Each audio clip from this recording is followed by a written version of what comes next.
ছোট বৌমা, ও ছোট বৌমা, আরে বাবা দরজাটা খোলো, কত বেলা হলো দেখলে?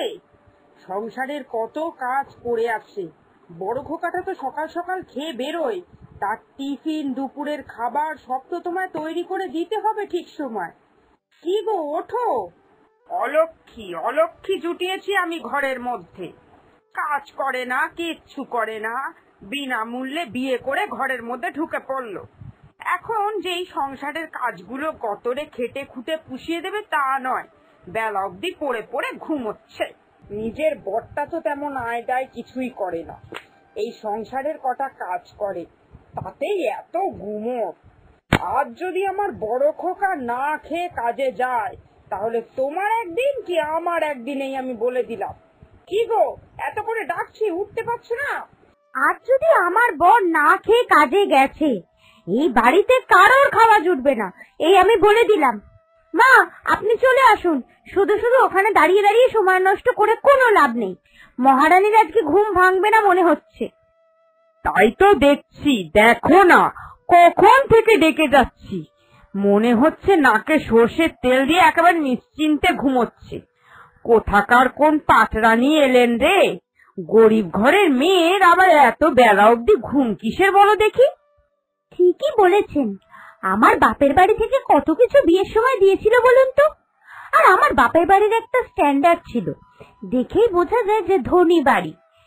আমার বর তার উপর কত টাকা আয় করে, এই সংসারে কত টাকা মাসোহারা দেয়।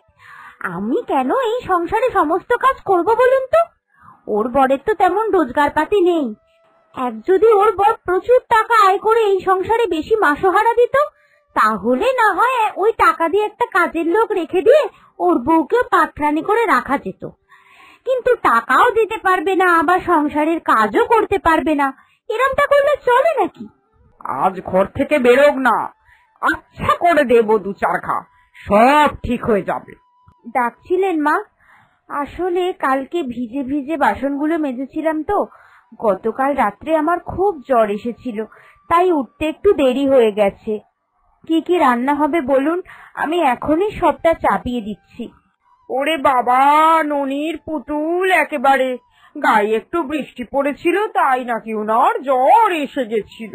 বাবা বাবা, তুমি এখন কি আশা করছো তুমি কি আবার বিছানায় গিয়ে শুয়ে পড়বে, আমি তোমার মাথায় জলপট্টি দিয়ে দেবো, এই বড় বউ তোমার পা টিপে দেবে, এইসব আশা করছিলে? সেই জন্যই এতক্ষণ খাটে পড়েছিলে নাকি? জানোই তো বড় ভাসুর কাজে যায়, রান্নাটা ঠিক সময় করে দিতে হয়। এখন এত বেলা অবধি উঠে জিজ্ঞাসা করছো কি কি রান্না করবে? খোকা আমার অনেকদিন ধরে পুঁটি মাছ খেতে চেয়েছিল, আমি পুঁটি মাছ কিনে এনে রেখে দিয়েছি রান্নাঘরে। এখন এত বেলা করে ওই পুঁটি মাছ ধুয়ে বেছে রান্না হবে কখন বলো তো? আজ যদি আমার খোকা খেতে না পায়, তাহলে মনে রেখো তোমারও দুপুরের খাওয়া বন্ধ। এখন যাও, রান্নাঘরে গিয়ে সব রাখা রয়েছে, দেখলেই বুঝে যাবে কি করতে হবে, গিয়ে রান্নাটা চাপাও। হ্যাঁ মা, আমি এখনই যাচ্ছি। এদের মনে কি একটু দয়া মায়া কিচ্ছু নেই? সারা দিন রান্না করলাম, ঘরের সমস্ত কাজ করলাম, আবার এই দুপুরবেলা এত বাসন নিয়ে বসিয়ে দিল মাজতে। কোমরটা একেবারে ধরে যাচ্ছে। আমি শুভকে তখন কতবার বারণ করেছিলাম, আগে নিজের জীবন গড়ো, নিজের টাকা পয়সার আয়টা আগে ভালো করে করো, তারপরে বিয়ে করার কথা চিন্তা করবে। কিন্তু ও যে সেই গো ধরে বসে রইল। জোর করে তখন যদি বিয়েটা না করতো, তাহলে হয়তো পরিস্থিতিটা আজ অন্যরকম হতো। আমার দাদারাও তো রাজি ছিল ওর সঙ্গে বিয়ে দেবে বলে, কিন্তু পালিয়ে বিয়ে করলাম বলে ওর জেদের বশে, সেই জন্য বাপের বাড়ির দরজাটাও বন্ধ হয়ে গেছে। দাদারাও আর আমার মুখ দেখতে চায় না।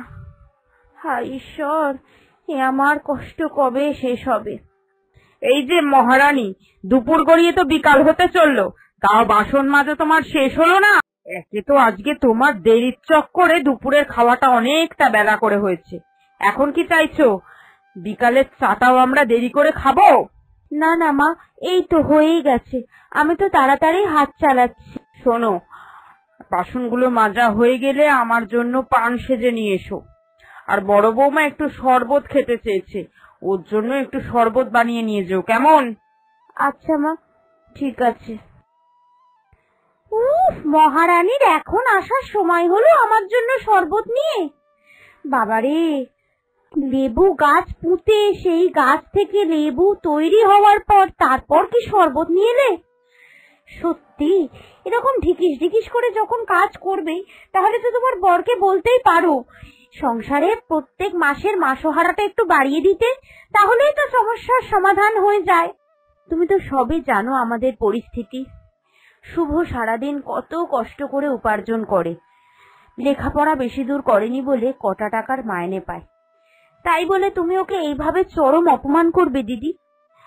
আমি না হয় বাইরের মেয়ে, আমাকে অপমান করাই যায়, কিন্তু শুভ তো এই বাড়ির ছেলে, ওকে কেন অপমান করো? এই এই হার হাবাতের ঘরের মেয়ে, এখন কি তোর থেকে আমার শিক্ষা দীক্ষা নিতে হবে নাকি? আমার তোর থেকে শিখতে হবে যে কাকে কি বলা উচিত আর কি বলা উচিত নয়। বেরো, বেরিয়ে যা বলছি এক্ষুনি আমার চোখের সামনে থেকে। আমি কত বড় বাড়ির মেয়ে জানিস? তোর মতো এরকম ভিখিরি বাড়ির মেয়ে আমার স্টেটাস সম্পর্কে কি করে জানবে? জানিস না বলেই সেই জন্য আমায় বিচার করতে চলে এসেছিস। এক্ষুনি বেরো আমার ঘর থেকে। মা, মা, সর্বনাশ হয়ে গেছে মা, সর্বনাশ হয়ে গেছে। কেন, কি হলো আবার? আপনার বড় ছেলে শেঠ রতনলালের থেকে অনেক মোটা টাকা ধার নিয়েছিল মা, সেই টাকাটা এখনো সে শোধ দিতে পারেনি। রতনলাল আমায় হুমকি দিয়েছে, আমি তো বাজারে গিয়েছিলাম, টাকাটা যদি এই মাসের মধ্যেই শোধ দিতে না পারি তাহলে সে ভিটে মাটি সব কিছু দখল করে নেবে। বড় খোকা হঠাৎ করে আমাদেরকে না জানিয়ে এত টাকা ধার নিল, তোমায় কিছু বলেনি? এবার যদি এই বয়সে এসে ভিটে মাটি সব ত্যাগ করতে হয় তাহলে আমরা কোথায় গিয়ে উঠবো? আমাকে বলেছিল ব্যবসায় বেশ কিছুদিন ধরে খুব মন্দা যাচ্ছে, টাকা ধার করতে হবে, কিন্তু ও যে ওই শেঠ রতনলালের থেকে টাকা ধার নেবে সেটা বুঝতে পারেনি। ঠিকই তো, লোকটা একদম সুবিধার নয়, সব সময় নয় ছয় কথা বলে। টাকা এক ধার দেবে আর ও যখন খাতায় লিখবে তার পরিমাণটা হবে অন্য। এই রকম একটা 2 নম্বরই লোকের থেকেও টাকা ধার নিল, একবারও বুঝতে চেষ্টা করলো না যে ওর ভবিষ্যৎটা কি হতে পারে। ও যদি টাকা ধার শোধ না করতে পারে তাহলে ওর সব কিছু চলে যাবে। সবকিছু হয়েছে এই অপয়া অলক্ষীর মেয়েটার জন্য। যবে থেকে আমাদের বাড়িতে এসেছে তবে থেকে আমাদের বাড়ির ধস শুরু হয়ে গেছে। এসব তুমি কি বলছো? আমি এখানে কি করলাম? আমি তো কিছু জানিই না। আর ন্যাকাশে যে লাভ নেই, কিছু জানি না।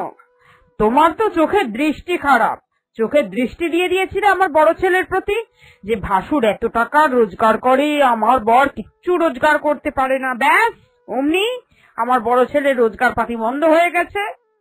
একবারও ভেবে দেখলে না যে ওই বড় ভাসুরই এই সংসারটা চালাচ্ছে? যত সব, এখন কি হবে জানি না। ফিটে মাটি হারালে তোমাকে আগে আমি দূর দূর করে তাড়াবো, তারপরে বাকি কথা।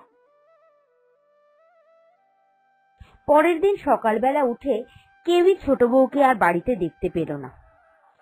শাশুড়িমা তখন বড় বউয়ের কাছে গিয়ে বলল, ছোট বউয়ের মনে হয় কালকে খুব মানে লেগেছে জানো তো, সকাল থেকে আর দেখতে পাচ্ছি না, কোথায় গেছে কি জানি। তা ও বড় বৌমা, সংসারে তো অনেক কাজ পড়ে রয়েছে, তুমি একটু চলো, আমার হাতে হাতে করে দেবে। আমি জন্মে কোনোদিনও ঘরের কাজ করিনি। বাপের বাড়িতে আমার জন্য 10টা 5টা ঝি থাকতো আমার কাজ করে দেওয়ার জন্য, সেখানে আমি করবো কিনা শ্বশুর বাড়িতে এসে কাজ? আমার বাবা মা জানতে পারলে খুব কষ্ট পাবে।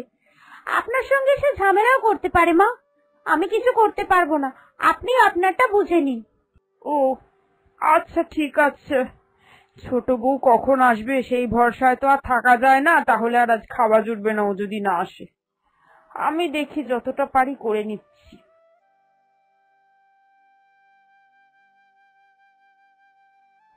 আজ বুঝতে পারছি ছোট বউ এই সংসারে ঠিক কতটা কাজ করত। উফ, ওকে খাটাতাম, আর এখন ওর কাজ করে বুঝতে পারছি যে কত কষ্ট পেত।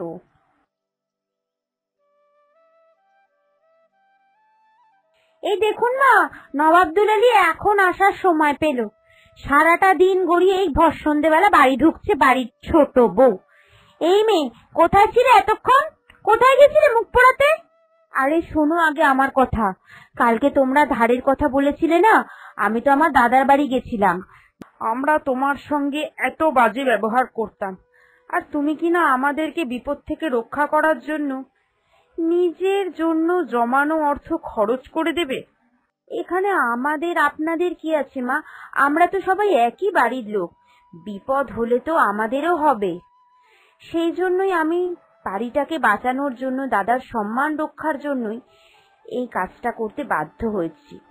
বোন, তুই এত মহান, আমার স্বামীর জন্য তুই এত বড় ত্যাগ করছিস। নিজের জমানো সম্পত্তি তুই অবলীলায় দিয়ে দিতে পারছিস? চুপ করো তুমি। যেই ও টাকা দিতে পারছে অমনি ও তোমার বোন হয়ে গেল, তাই না? আর এতদিন ও তোমার বোন ছিল না। আজ আমার বোধোদয় হয়েছে অনেক আগেই, যখন ওর ওই কাজগুলো আমাকে করতে হয়েছে। তখন আমি বুঝতে পেরেছি যে আমরা ছোট বৌমাকে দিয়ে কি নির্মম খাটিয়েছি, কি নির্মম অত্যাচার করেছি ওর ওপরে। অথচ তুমি স্বার্থপর মেয়ে নিজে ঘরের মধ্যে চুপ করে বসে রইলে, এই বুড়ি শাশুড়ির কোনো সাহায্যই করলে না। অহংকারে ভরা তোমার মন, আর যেই টাকা দিয়েছে অমনি বোন বোন করে একেবারে গলে পড়ছো। না মা, সত্যি কথা বলছি, টাকার অহংকারে আমি একেবারে অন্ধ হয়ে গিয়েছিলাম। আজ যখন ও আমার স্বামীকে বাঁচানোর জন্য এত বড় আত্মত্যাগ করলো, তখন বুঝতে পেরেছি। সত্যি বলতে মা, ওর জায়গায় আমি থাকলে কিন্তু এতটা করতাম না, বরং ওদের ক্ষতি হলে নিজে ঘরে বসে আনন্দ পেতাম। কিন্তু ও তো সেটা করেনি বলুন, আমাদের বিপদে এগিয়ে এসেছে। চাইলেই ওই টাকাগুলো নিয়ে ও স্বামীকে নিয়ে আলাদা সংসার করতে পারতো, কিন্তু ও তো সেটাও করেনি। ও আমাদের সঙ্গেই থাকতে চেয়েছে। আমি সত্যি নিজের ভুল বুঝতে পেরেছি মা। তাহলে আর কি, আজকে থেকে আর কোনো বিভেদ নয়। এবার থেকে আমরা সবাই মিলে একসঙ্গে একসাথে থাকা শুরু করব, আর এই সংসারের কাজ সবাই ভাগাভাগি করেই করব। কেউ কারোর ওপর অত্যাচার করব না।